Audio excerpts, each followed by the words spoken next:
jemi hyrë në një luftë eskatologjike, ku të gjitha palët po luftojnë pavarësisht, po luftohet për sovranitet, po luftohet për interesa të tjera, po baza është feja. Dhe të gjitha palët janë në këtë luftë eskatologjike.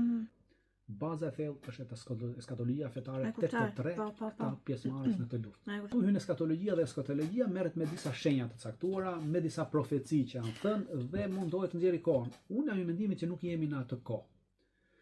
Edhe të krishterët mendojnë që nuk është në atë kohë, po një pjesë të krishterëve në Shtetet Amerikës mendojnë që ta përshpejtojnë. Pra po ti ngjosh, ata flasin ta përshpejtojnë.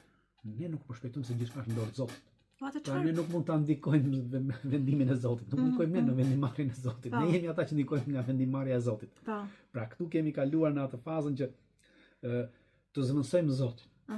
Dhe ka hyrë shumë thellë ky aspekti i manipulimit me fen, siç ndodhi me çështjen e ISIS-it që ekstremizmi islamist që u manipulua, pra kishte të bënte fare thjesht manipuluan për interesa tyre politike, ekonomike, e shumë të tjera geopolitike, geostrategjike, po ishte manipulimi pas. Edhe këtu jemi në fazën e një manipulimi tash në krahun tjetër.